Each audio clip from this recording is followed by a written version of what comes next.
Hey, what's up guys? Steven, aka Sunforest W, and we're back in the Tomb of the Great Naga Sadow. This is a story area, so I'm by myself with enemies that will not respawn. These droids are kind of high level. They're not that bad with melee, but their blaster bolts are really high damage and they hurt a lot. I almost walked off the edge there. It scared the crap out of me. And you can pull like over 4 sometimes, and it's pretty rough. So I figured out that you can just knock them out off the edge, and I would have died several times without that. I already did die at least once or twice. But their hit points are pretty low, so they're not that bad, but if you get like more than 2 hitting you at the same time, they will knock you down really fast. I believe this is the best part coming up here. I did the best job. But it's basically just me kiting them through the whole area and then knocking them off. Figure I could use this time to talk about the history of Korriban and you know, like how it has evolved through Knights of the Old Republic 1, 2, and then this game. Kill that dude. There. Oh, this is where I die. Yeah, I die here. So anyways, Korriban is the birthplace of the Sith. It was populated with the Sith race, which is what my character is. And they had mostly like a tribal culture. Well, first of all, why am I doing this?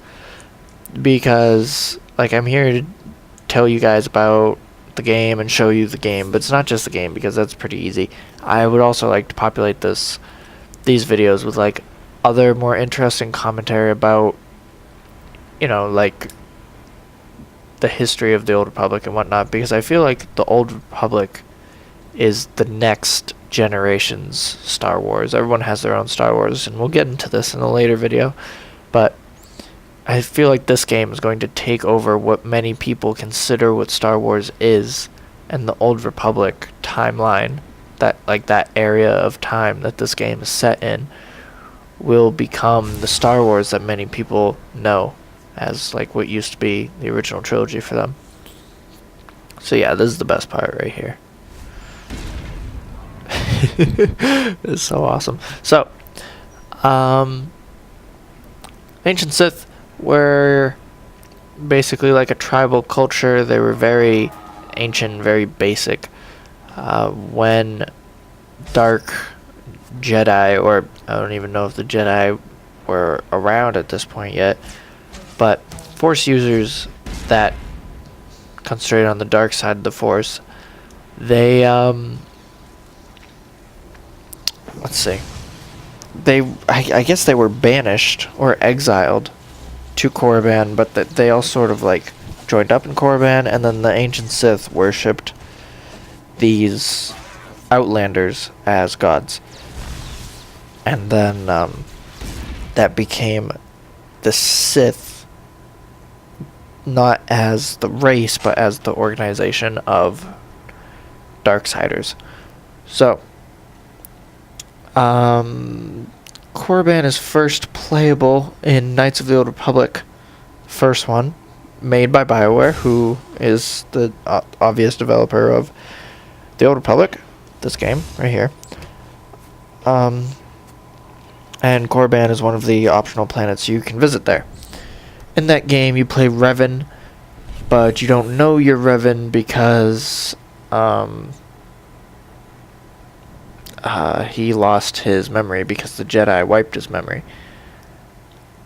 So you visit Korriban, and what you have to do is, well, the whole point of the Old Republic is to get all the star maps that will lead to the Star Forge, where Malik is like launching an attack on like the entire galaxy or whatever.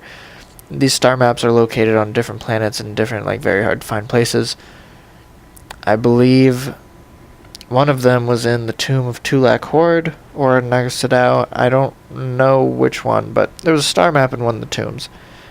And you can only get in that tomb during the final, like, ritual, the final trial that, like, the last remaining acolyte has to take. So you have to become a, like, dark apprentice or an acolyte for the Sith.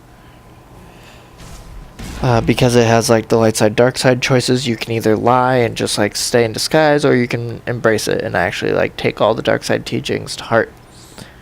Once you get in that tomb, you have the option to, like, help with the coup and, like, usurp the current leader of the academy, or you can, like, kill the rebel, which was his apprentice, or you can kill them both and you can be the leader, but you can't really do anything once you become the leader, so it's all rather pointless.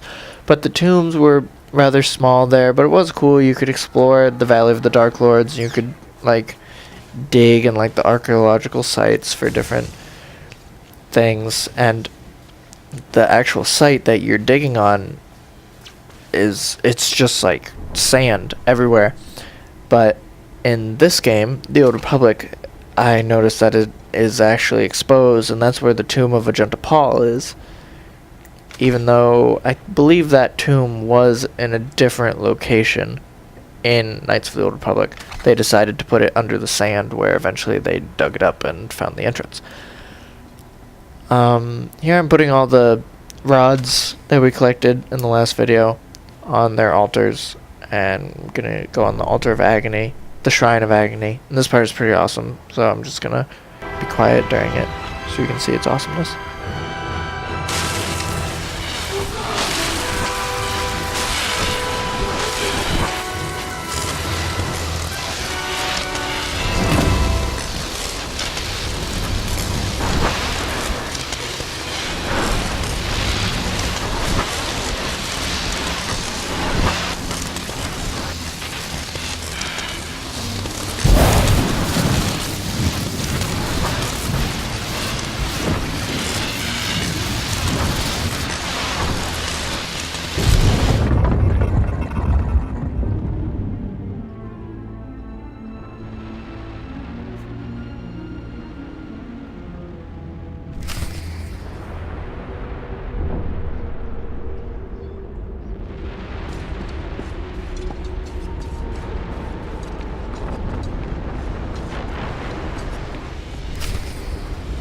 Places amins wayhais fools, gawantida seek from tauhans. Taukida melaswe sama word sign in merernai saigat rawat degdal. Tagasar charis en parks prize war peren swase ikbus karatida. These were the instructions Zash gave me. I am to free you, and you will take me to the map in the final chamber of the tomb. Ababarna habens, glaubena, ni in usakwai, usi terens apipao. Was jabe wise jabe, prophetis, wisans jagara haitain.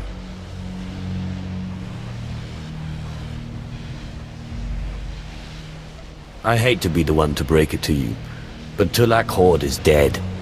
I places amins wayhais fools, gawantida seek from tauhans. Paprogatua ina in lausolam, jagasatida tu ima. Twade en warpai an parlaikain.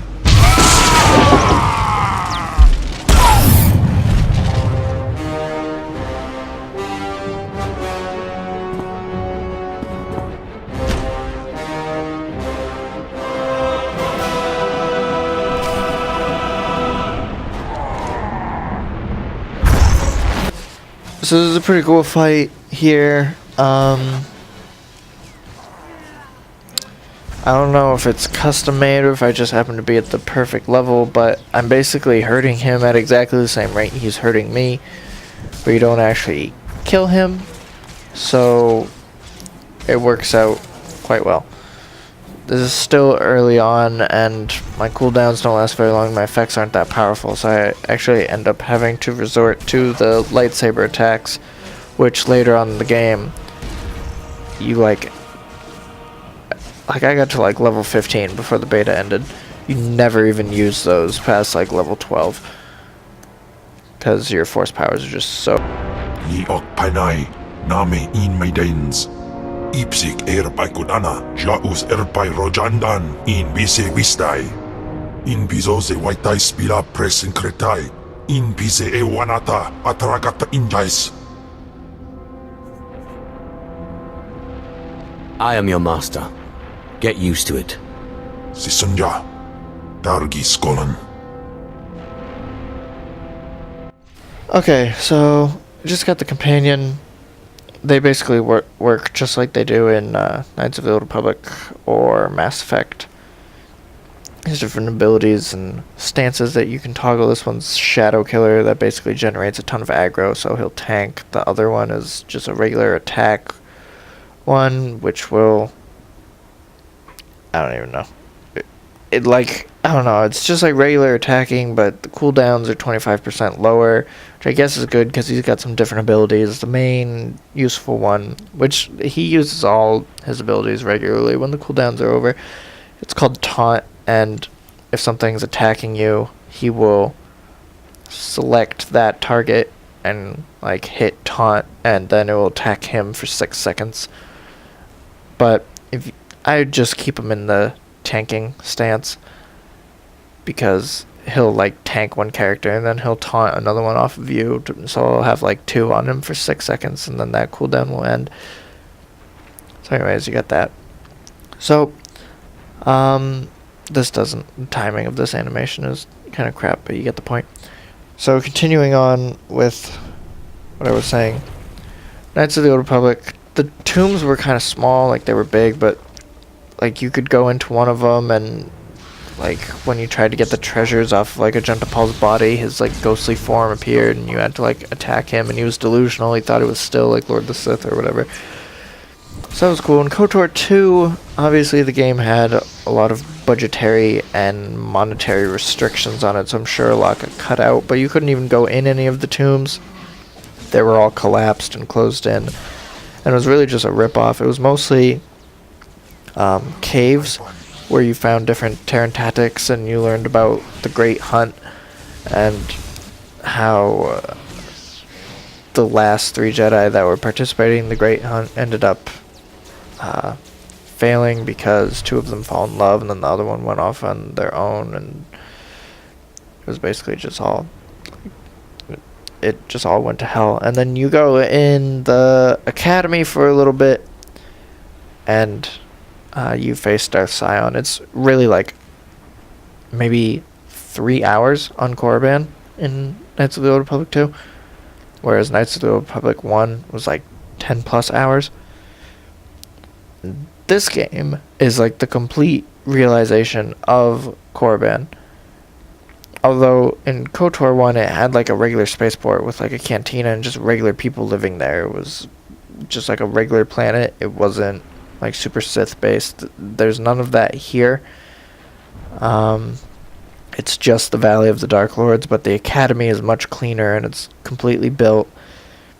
Even in KOTOR, it was very like messed up and just like dirty and not being used that much. But here it's all shiny and it looks very nice. But this whole art style of the game is ridiculously cool. Like just looking around at this tomb, all these statues is very cool looking. So I guess BioWare is gonna go with the thing where even though everything was collapsed in KOTOR 2 during the 400 years that take place between KOTOR 2 and this game, they fixed everything up. So yeah, here's a big boss right here. It's actually optional, but I wanted to kill him because he's got some good XP, plus it's a bonus mission on the quest, and that's a Terentatek. Terentateks are, well, they're not that big. They're just supposed to be like twice the size of a human, not really Rancor size like this one, but whatever. They're basically just regular creatures, but they have a weirdly powerful dark side affiliation. Like, they're very in tune with the dark side. They don't have force powers, but they're extremely force resistant.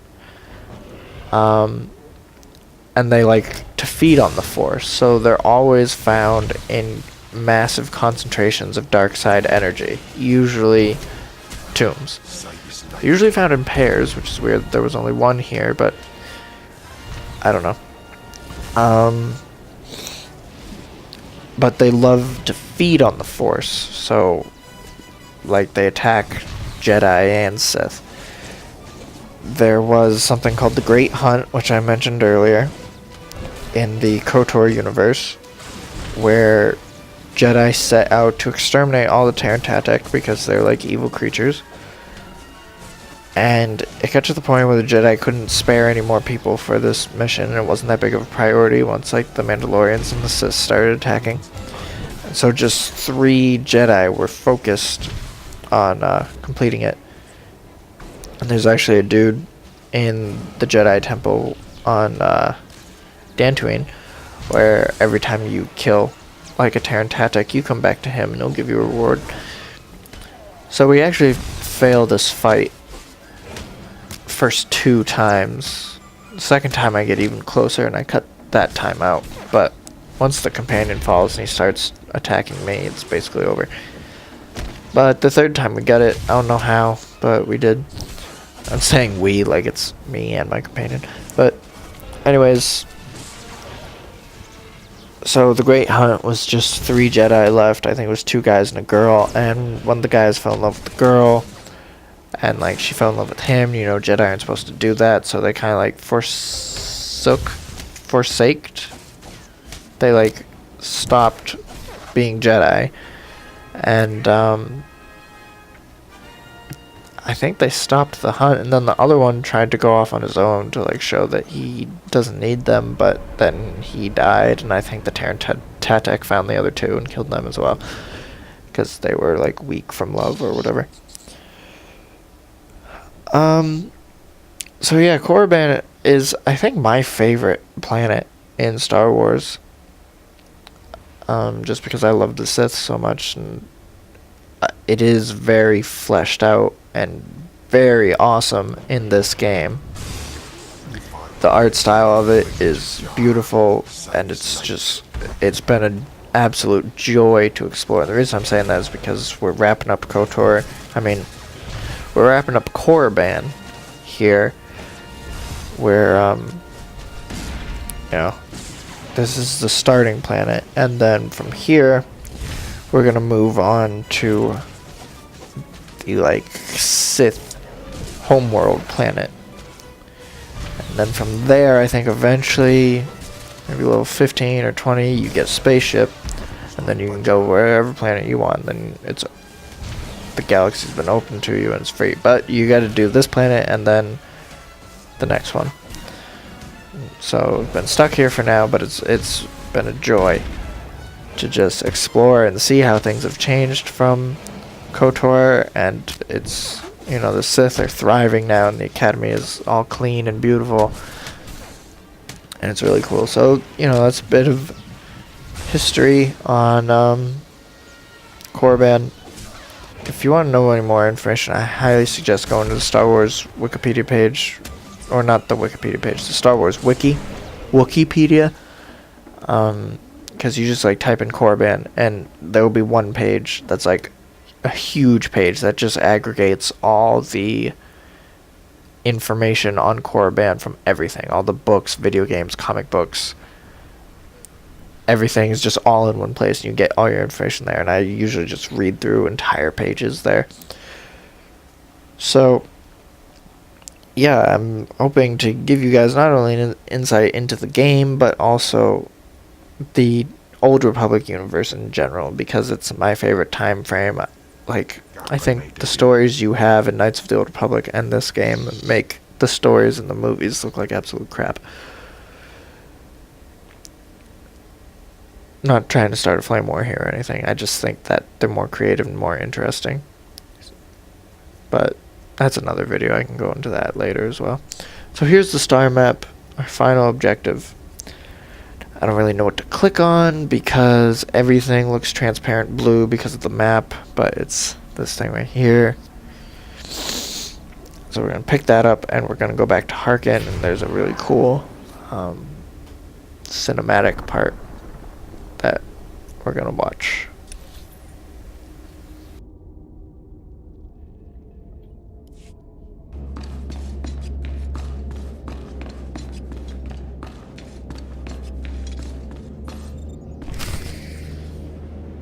I'm telling you, Overseer, it cannot be done. I went into the tomb, I saw the Dashade across the chasm, but I could not get to it.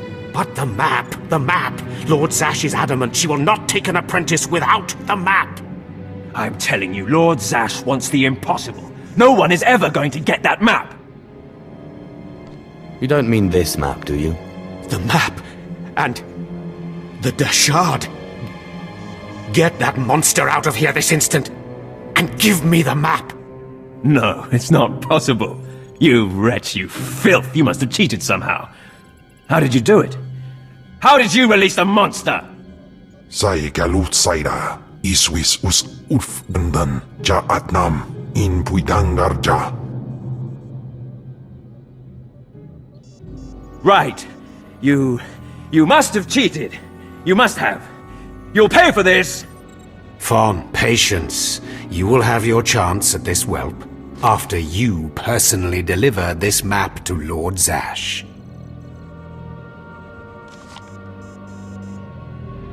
Eat them both, Kem. Dobila wesun. Keep your pet at bay for just a moment, Acolyte. I would have a word with Fawn. Lord Zash. Yes, Fawn. Now, where's my map? Here, Lord Zash. Right here. You found it for me, Fawn? How wonderful. He couldn't have found it if he tried. Silence! Fawn will tell me what happened, won't you, Fawn? You wouldn't dare lie to me, would you? Because it would be a shame for me to discover that you lied to me. Now, one more time. Did you bring this map back from Naga Sadow's tomb? No. No, I didn't. I didn't. I'm sorry. I'm sorry. Hearken, you fool. In any other group for any other lord, this young man would have torn the other acolytes to shreds. What were you trying to prove? That you could outsmart me? That you knew better than me what kind of person I wanted for an apprentice? You fool!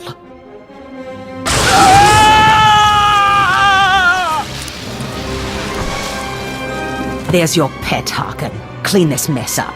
Apprentice, meet me in my chambers upstairs. As you say. This is not the end. Without Lord Zash to save you, you're nothing. I have connections that will hunt you wherever you go. Just face it. Your star is dead. You're nothing. Get out of my sight, slave. Your new master is waiting for you upstairs. Alright guys, thanks for watching, and please subscribe and stay tuned for more videos of the Old Republic Beta.